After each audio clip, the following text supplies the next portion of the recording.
దేవుని నామానికి స్తోత్రాలు. ప్రభువైన యేసుక్రీస్తు నామములో ఈ కార్యక్రమం చూస్తున్న మీ అందరికీ శుభాభివందనాలు. మరి మనము కొన్ని దేవుని యొక్క పరిశుద్ధ గ్రంథములో నుంచి కొన్ని మాటలు ధ్యానం చేసుకుందాం. ఈరోజు ఒక 21 సంవత్సరాల యవనస్తురాలు యొక్క అద్భుత సాక్ష్యమును మనము ధ్యానము చేసుకుందాము. మనము చాలామంది ఈ రోజులలో మన యవ్వనాలు గాని ఏమంటారంటే స్త్రీలు బలహీనమైన ఘటము గదా అని చెప్పేసి ఆ ఒక్క మాటను పట్టుకొని వాళ్ళు ఆ మాటతోటి వాళ్ళు చాలా బలహీనమై దేవుని పని చేయడానికి ముందుకు రారు. ఇంకా కొద్దిమంది క్రైస్తవులంటే మాల వాళ్ళ దేవుడు అని చెప్పేసి మనము ఆ యొక్క ఫీలింగ్ ఉంటుంటారు. కానీ ఇక్కడ ఈరోజు మనము ఒక మంచి యవ్వనస్తురాలు ఆమె లూసీ. ఆమె ఒక మాట ఏమంటుందంటే నేను దేవుని ఆలయం అంటున్నది. ఆ లూసీ అనే ఆ యవ్వనస్తురాలు మాది డిసెంబర్ 13 తారీఖు 2023లో ఆమె మరి గ్రీకు వంశంకు చెందిన ఆ వ్యక్తిగా ఉంటుంది ఆమె. దేవునికి స్తోత్రాలు. కనుక ఈ యొక్క గ్రీకు వంశంకు చెందిన అమ్మాయి వీళ్ళు ప్రాంతము ఇటలీలో నివసిస్తూ ఉండేవాళ్ళు. ఈమె 283లో జన్మించి ఆమె తల్లిదండ్రులు ఎలాంటి వారంటే చాలా ఉన్నతమైన ఒక హోదాలో ఉన్న వ్యక్తులు. వాళ్ళు చాలా గొప్ప ధనవంతులు, గొప్ప ధనికులు. అయితే ఈ యొక్క మరి లూసీ చర్చ్‌కి వెళ్తూ యేసుక్రీస్తు ప్రభువును తన సొంత రక్షకునిగా అంగీకరించినప్పటి నుంచి దేవునికి తన జీవితమును సమర్పించుకున్నది. తన కన్యత్వములోను దేవుని కొరకు జీవించడానికి ఒక తీర్మానము చేసుకున్నది. మనకు మదర్ తెరెసా ఎలానో అలా ఆమె ఒక తీర్మానం చేసుకున్నప్పుడు ఆమె తల్లిగారు ఏం చేస్తున్నారంటే మరి నా కుమార్తెకు వివాహము చేయాలి అంటే ఒక సీసల్యమ్మ అనే ఒక ఆమె ఉండేది. ఆమె ప్రభువును తెలుసుకున్నాక మరి పెళ్లి చేసుకొని తన భర్తను ఎలా మార్చుకున్నదో ఆ యొక్క స్టోరీ ఈమెకు చెప్పినప్పుడు ఈమె కూడా సరే మరి అయితే వీళ్ళమ్మ చూసిన సంబంధము ఒక క్రైస్తవేతర సంబంధము. అంటే ఆయన అన్యుడు. దేవుని నమ్ముకోలేదు. దేవుడంటే నచ్చదు. దేవునికి వ్యతిరేకంగా ఉన్న వ్యక్తిగా ఉంటున్నాడు.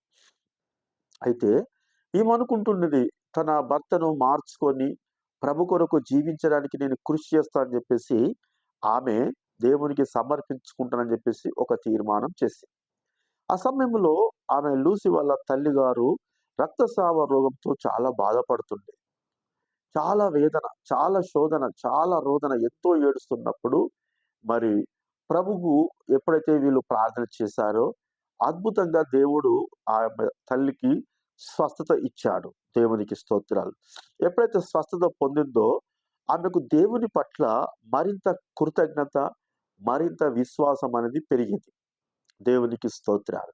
ఎప్పుడైతే దేవునికి మరి కృతజ్ఞతగా విశ్వాసం పెరిగిందో అప్పటినుంచి వీళ్ళు మంచి ఉన్నత సంపన్నులుగా ఉంటున్నారు. ఈ ఒకతే కుమార్తె. వీళ్ళ నాన్న చిన్నప్పుడు చనిపోయిండు. బాగా చాలా ఆస్తి ఉన్నది. ఏమి చేయడము ఆస్తిని అని చెప్పేసి, ఈ ఆస్తిని అంధులకు అంటే గుడ్డివారికి, పేదవారికి పంచిపెడదామని చెప్పేసి ఈ లూసీ ఒక ఆలోచన కలిగి ఉంటున్నది. కలిగి ఉంటున్నప్పుడు వాళ్ళమ్మ ససమీరే అంటున్నది. అయితే ఈ లూసీకున్న డబ్బును బట్టి ఆ వ్యక్తి ఆమెను పెళ్లి చేసుకోవడానికి అయినా సిద్ధపడ్డాడు. క్రైస్తవేతరుడు.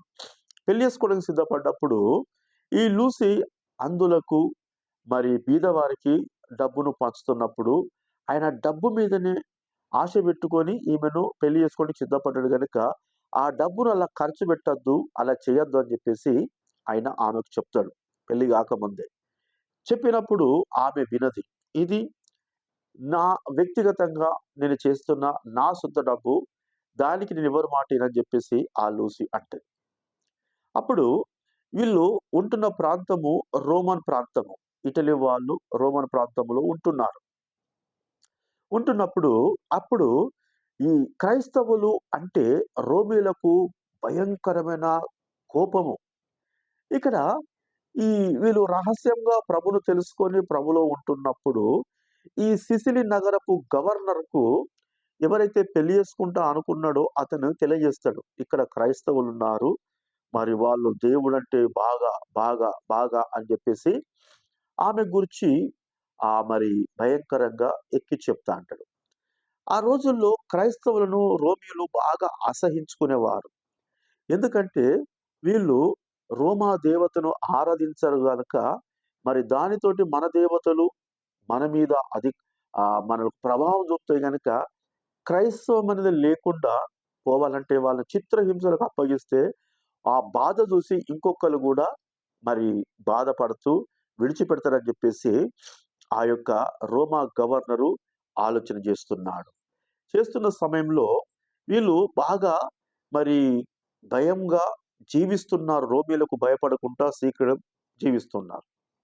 ఇక్కడ చూసినట్లయితే మరి క్రైస్తవులను హింసించాలని ఆ యొక్క ఆహ్, ఆ రోమ దేవతను మనము పూజించాలే. పూజించనోళ్ళను శిక్ష అని జెప్పేసి రోమ చక్రవర్తి డయోక్లీషియన్, ఆయన పేరు డయోక్లేషియన్. అతనేం జేషిండంటే, ఈ క్రైస్తవులను చంపితే మన రోమా దేవతలు వాళ్ళ మంట జల్లారి మనకు అన్ని రకాల దేవతలనిస్తాయని జెప్పేసి ఆ డయోక్లియేషన్‌కు బాగా నమ్మకం. కనుక ఈ సంగతి తెలుసుకున్నాయన ఈ యొక్క మరి లూసీని చంపాలని ఆమెను తీసుకొస్తాడు.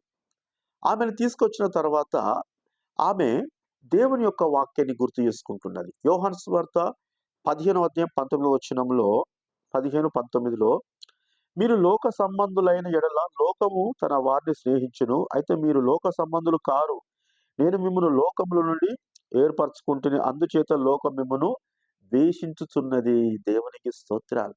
స్త్రీలంటే మనము చాలా మందిమి బలహీనులు అని చెప్పేసి చిన్నంచనేస్తాం గానీ, ఆ కాలంలో ఉన్న వాళ్ళ తెగింపు, ఆ కాలంలో ఉన్న వాళ్ళ యొక్క గొప్ప విశ్వాసము అనేది నిజంగా ఈ కాలంలో ఎవ్వరిలో కనబడట్లేదు.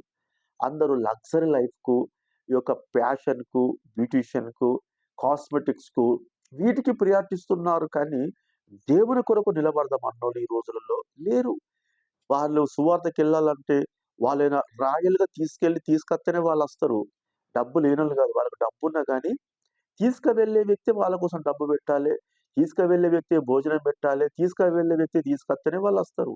అంత సుఖానికి అలవాటు పడ్డారు కానీ, అప్పుడు మాత్రము ఎంత భయంకరమైన పరిస్థితి చూడండి. దేవుడు మీరు లోక సంబంధులైన యెడల లోకం ప్రేమించును గాని, ఈ లోక సంబంధులలోకెళ్ళి ఈమె ఎలా ఉన్నది అంటే, ఆహ్, లోకము నుండి వేరుపరచబడ్డది. కంప్లీట్‌గా యేసుక్రీస్తుకు సమర్పించుకున్నది. యేసు ప్రభు చేసే సహాయం ఏ విధంగా చేసిందో, ఆ విధంగా అనేకులకు సహాయం చేస్తూ దేవుని కొరకు నిలబడ్డది. దేవునికి స్తోత్రాలు. కనుక ఇక్కడ చూసినట్లయితే మరి క్రీస్తు కొరకు ఆమెను చంపాలని జెప్పేసి వాళ్ళు ఒక ఆలోచన చేస్తున్నారు. ఇక్కడ ఆమె వయస్సు 21 సంవత్సరాల వయస్సు. ఇక్కడ 304 డిసెంబర్ 13 తారీఖున లూసీని విచారణ చేయుటకు గవర్నర్ యొద్దకు తీసుకొని వెళ్ళిర్రు. అప్పుడు గవర్నర్ అంటున్నాడు ఏమని? ఆ! నిన్ను వ్యభిచార గృహములకెళ్ళి మరి నిన్ను వ్యభిచారిగా చేపిస్తా అంటున్నాడు. అంటున్నప్పుడు ఇక్కడ ఆమేమంటున్నది అంటే మొదటి కొరింథీ 3:16లో మొదటి కొరింథీయులకు రాసిన పత్రిక 3వ అధ్యాయము 16వ వచనంలో ఏమున్నదంటే, మీరు దేవుని ఆలయమై ఉన్నారనియు దేవుని ఆత్మ మీలో నివసించునని తెలియదా? కనుక 17వ వచనము దేవుని ఆలయము పరిశుద్ధమైనది. మీరు ఆ ఆలయమై ఉన్నారా? అంటే ఈ యొక్క లూసీ కూడా ఏం చెప్తున్నదంటే, నేను పరిశుద్ధుడైన దేవుని గుడిగా ఉన్నాను. పరిశుద్ధుడైన దేవుడు నాలో ఉన్నాడు గనక, నువ్వు ఎన్ని ప్రయత్నాలు చేసినా నన్ను నువ్వు కదల్చలేవు అంటది. దేవునికి స్తోత్రములు. Praise the Lord. నన్ను కదల్చలేవు అని చెప్పేసి అంటది. అన్న తర్వాత అప్పుడు సైనికులు అందరూ వచ్చి ఆమెను మరి అటు ఇటు తోసివేస్తా అంటారు. ఆమెను అటు ఇటు తోసివేస్తున్నప్పుడు ఆమె ప్రార్థన చేస్తా అంటది. ఒకటో అపొస్తలులు 1వ అధ్యాయం 8వ వచనంలో పరిశుద్ధాత్మ మీ మీదికి వచ్చినప్పుడు మీరు శక్తి నొందుదురు. పరిశుద్ధాత్మ దేవుడు ఆమె మీదకి వచ్చిన తర్వాత ఆమె శక్తిగా నిలబడ్డది గనక ఎటు త్రోసినా ఆమె కదలట్లేదు. ఎటు దొబ్బినా కదులుతలేదు. ఒక స్త్రీ, స్త్రీలంటే బలహీనం అంటారు కానీ అక్కడ భటులు చాలా మరి పుష్టిగా ఉంటారు వాళ్ళు. బాగా మరి బలంగా ఉన్నోళ్ళు ఎంత దొబ్బినా ఆమె కదలట్లేదంటే పరిశుద్ధాత్మ ఆమెలో ఉన్నది. దేవునికి స్తోత్రాలు. ఆమె కదలకుండా పరిశుద్ధాత్మ దేవుడు కాపరి గనుక ఆమె ఏమంటున్నది? పరిశుద్ధాత్మ బలమైన పరిశుద్ధ దేవుడు నాలో ఉన్నాడు గనక నేను కదల్చబడని చెప్తున్నప్పుడు అక్కడ చూస్తున్న వాళ్ళు చాలా ఆశ్చర్యపోతున్నారు. అయితే ఇక్కడ ఆ యొక్క రాజు ఏమంటున్నాడంటే, పరిశుద్ధాత్మ దేవుడు నీలో ఉన్నాడా? అలా అయితే నేను నిన్ను పాపము చేపిస్తా అని చెప్పేసి ఆయన అంటాడు. పాపం చేపిస్తా అని చెప్పేసి ఆ రాజు బాగా రెచ్చిపోతాడు. రెచ్చిపోయిన తర్వాత ఆ భటులు గూడా ఆమె దగ్గరికొచ్చిన తర్వాత గూడా ఆమెను ఎవ్వరు కూడా మరి ముట్టుకోలేకపోతాంటారు. అంత మరి దేవుని యొక్క ఆత్మ చేత ఆమె నిండుకొనుంటది. దేవునికి స్తోత్రాలు. ఆ తర్వాత రాజుకు బాగా కోపమొచ్చి ఏం చేస్తారంటే, ఈమెను మరి ఒక భయంకరమైన సలసల కాగే నూనె తీసుకొచ్చి ఈమెకు పొయ్యండి అంటాడు. అన్న తర్వాత సలసల కాగే నూనె తీసుకొచ్చి ఆమె మీద పోస్తారు. పోసిన తర్వాత మొదటి కొరింథీ రాసిన పత్రిక 1:23లో చూసినట్లయితే, మొదటి కొరింథీ రాసిన పత్రిక 1వ అధ్యాయము 23వ వచనము. ఆ! అయితే మేము సిలువబడిన క్రీస్తును ప్రకటించుచున్నాము. ఆయన యూదులకు ఆటంకంగాను, అన్యులకు వెర్రితనముగా ఉన్నాడు.